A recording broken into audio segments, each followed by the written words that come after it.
बिस्मिल्लाहिर्रहमानिर्रहीम। अस्सलामुअलैकुम। आप देख रहे हैं JN न्यूज़ और मैं हूं आपकी मेजबान सुंबल ज़िया। बुलेटिन का बाकायदा आगाज करते हैं और शामिल करते हैं अब तक की अहम तरीन खबरें।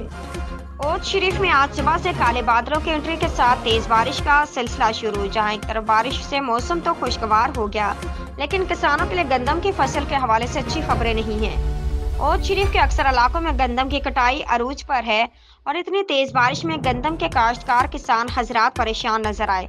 किसान भाइयों का कहना है कि बारिश होने से गंदम की फसल समेटने में लेट होंगे और जमीन की बर वक्त तैयारी लेट होगी, जिससे हमारी कपास की काश्त देर से होगी। किसान हजरात ने गंदम की सरकारी कीमत पर भी तहफुजात का इजहार किया। किसान हजरात का कहना है कि खाद, स्प्रे और बिजली की कीमत बढ़ने से अब किसान की कमर टूट चुकी है।